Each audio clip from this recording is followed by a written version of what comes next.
ఏ సమాజం అయితే సమస్య అంటున్నావో అదే సమాజంలో గొప్ప గొప్ప సక్సెస్ అయిన వాళ్ళు లేరా? ఉన్నారు. ఎందుకు? వారు సమస్యలో అవకాశాన్ని చూశారు. నువ్వు అవకాశంలో కూడా సమస్యను చూస్తున్నావు. Who are you?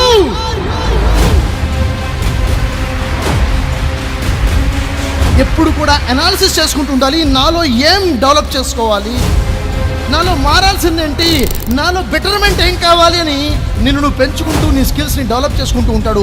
వాడే విన్నర్. మీకు లక్ష్యం ఉందా? మీ జీవితం మీ చేతిలో ఉంటుంది. ఎంత ఎత్తుకు తీసుకెళ్తారో తీసుకెళ్ళండి మిమ్మల్ని మీరు. మనం ఏదైనా ఒకటి చేయాలనుకుంటాం. మన మాటలు వింటే అందరూ ప్రోత్సహించే వాళ్ళు ఉంటారా? ప్రోత్సహించే వాళ్ళు ఉండరు. నువ్వా ఎప్పుడన్నా ముఖం అద్దంలో చూసుకున్నావా? నువ్వా అది చేస్తావా అనేవాళ్ళు ఉంటారు. లేకపోతే సమస్యలు వస్తాయి, ఒడిదొడుకులు వస్తాయి, ఇబ్బందులు వస్తాయి.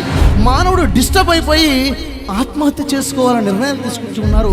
అనేక వందల మంది ఆత్మహత్యలు కూడా చేసుకున్నారు. అవునా కాదా?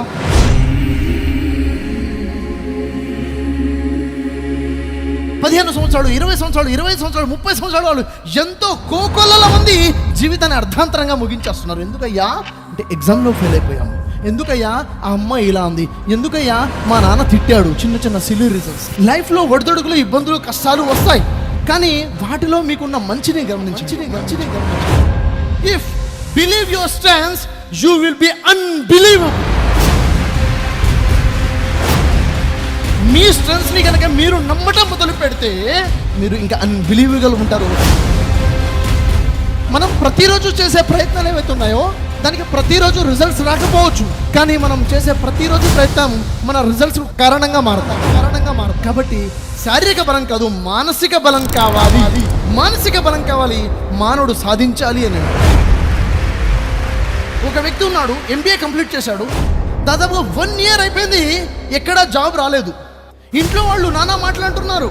MBA కంప్లీట్ చేసాం, నీకోసం ఇంత డబ్బు ఖర్చు పెట్టాం, నువ్వు ఇంకా ఇంట్లోనే కూర్చొని వేస్తున్నావు, నీకు జాబ్ రావట్లేదు. అతను ప్రయత్నాలు చేస్తున్నాడు కానీ సరైన జాబ్ రావట్లేదు తనకి. అబ్రాడ్ కూడా ప్రయత్నాలు చేశాడు, మంచి జాబ్ వచ్చింది. కానీ తల్లిదండ్రులకు దూరంగా వెళ్ళకూడదన్న ఒక్క ఆలోచనతో ఆ జాబ్ వదిలేసుకున్నాడు. ఏదో విధంగా ఇక్కడే జాబ్ సంపాదించుకోవాలి, తల్లిదండ్రులకు దగ్గరగా ఉండాలనుకున్నాడు. ఇక్కడ మంచి జాబ్ రావట్లేదు. చాలా ఇంటర్వ్యూస్ ఇచ్చాడు, ఇక్కడ నుంచి కూడా కాల్ రావట్లేదు. అలాంటి పరిస్థితుల్లో, అలాంటి ఫ్రస్ట్రేషన్లో ఫ్రెండ్స్ అంటున్నారు, బంధువులు అంటున్నారు, ఇంట్లో వాళ్ళు అంటున్నారు. ఈ ప్రెజర్ తట్టుకోలేక సరే అని చెప్పేసి బయట వచ్చి ఒక చిన్న జాబ్, సేల్స్ మ్యాన్ జాబ్ కోసం ఒప్పేసుకొని ఇంకా ప్రయాణం మొదలుపెట్టాడు. ఆ రోజు తన జర్నీ స్టార్ట్ అయింది. ఇంట్లో నుంచి మొత్తం ప్యాకింగ్ అయిపోయింది. పేరెంట్స్కి చెప్పేశారు, సెండ్ ఆఫ్ ఇచ్చారు. అతను ఎయిర్పోర్ట్కి వెళ్తున్నాడు. వెళ్ళే దారిలో ఏమైందో తెలుసా? ఏ కార్లో అయితే వెళ్తున్నాడో ఆ ట్యాక్సీ పంచర్ అయిపోయింది. వెంటనే దాని టైర్ మార్చడం అవ్వలేదు. వేరే ట్యాక్సీ మాట్లాడుకుని లగేజ్ చేంజ్ చేసుకుని అక్కడి నుంచి వెళ్ళడంలో చాలా ఆలస్యం అయిపోయింది. అతను వెళ్ళేసరికి ఫ్లైట్ మిస్ అయిపోయింది. ఏం చేయాలో అర్థం కావట్లేదు. తిరిగి ఇంటికి ఎలా వెళ్ళాలి, ముఖం ఎలా చూయించుకోవాలి? ఇప్పటికే నానా మాటలు విన్నాను, ముఖం చూయించుకునే పరిస్థితి లేదు.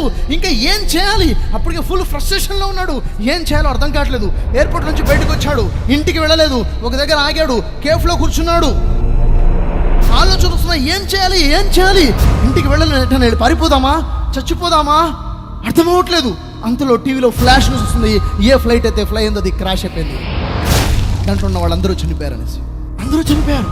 అదే తనకి ఫ్లైట్ దొరికినట్లయితే చనిపోయి ఉండేవాడు కదా. అమ్మా ఎంత అదృష్టం అనుకున్నాడు. ఇక ఇంటికి వెళ్దామా? కానీ అదే పరిస్థితి కదా, ఇంటికి వెళ్తే ఏం చెప్పాలి అన్న ఆలోచిస్తున్నాడు. అంతలో అతనికి కాల్ వచ్చింది, ఫోన్ వచ్చింది. ఇంతకుముందు అటెండ్ అయినట్టు ఇంటర్వ్యూస్ నుంచి కాల్. అతని కోసం ఊహించినంతగా గొప్ప జాబ్ ఆఫర్ అయిపోయింది. అతని కోసం గొప్ప ఆఫర్ వచ్చింది. ఒకసారి ఆలోచించండి, అతను ఫ్లైట్గా జర్నీ చేస్తున్నట్లయితే క్రాష్ అయిపోయి చనిపోయేవాడు. ఒకవేళ క్రాష్ అవ్వకపోయినా అక్కడికి వెళ్ళిపోతే ఏదో చిన్న సేల్స్ జాబే కదా, ఇక్కడ ఉంటే అద్భుతమైన జాబ్ వచ్చింది కదా. నేనంటున్నాను, ఈ రోజు ఏదైతే జరిగిందో దాని రిజల్ట్ ఎందుకు జరిగిందో ఈ రోజు నీకు అర్థం కాకపోవచ్చు, భవిష్యత్తులో అర్థమవుతుంది. తొందరపడి నిర్ణయాలు ఏమీ తీసుకోవాలి. ఏది జరిగినా నీ మంచికే జరిగింది, అది దేవుని తరపు నుంచే జరిగింది అనుకోండి. నీ చేతులతో చేసుకుని దేవుడి మీద మాత్రమే ఏ సమాజం అయితే సమస్య అంటున్నావో అదే సమాజంలో గొప్ప గొప్ప సక్సెస్ అయిన వాళ్ళు లేరా? ఉన్నారు. ఎందుకు? వారు సమస్యలో అవకాశాన్ని చూశారు. నువ్వు అవకాశంలో కూడా సమస్యను చూస్తున్నావు. సమస్యలు వస్తాయి, సమస్యల్ని మెట్లుగా మార్చుకోండి. సమస్యల్లోనే అవకాశాలు ఉంటాయి.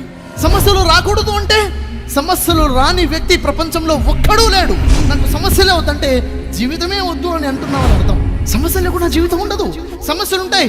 సమస్యలు అనేవి బ్లెస్సింగ్స్. ఎన్ని సమస్యలు వస్తే అంత రాడు తిరుగుతావు నువ్వు, అంత ధైర్యవంతుడిగా నువ్వు మారగలుగుతావు. సమస్యలు మానవుని ప్రిపేర్ చేసే కోసం వస్తాయి, మానవుని ఎలర్ట్ చేయడం కోసం వస్తాయి.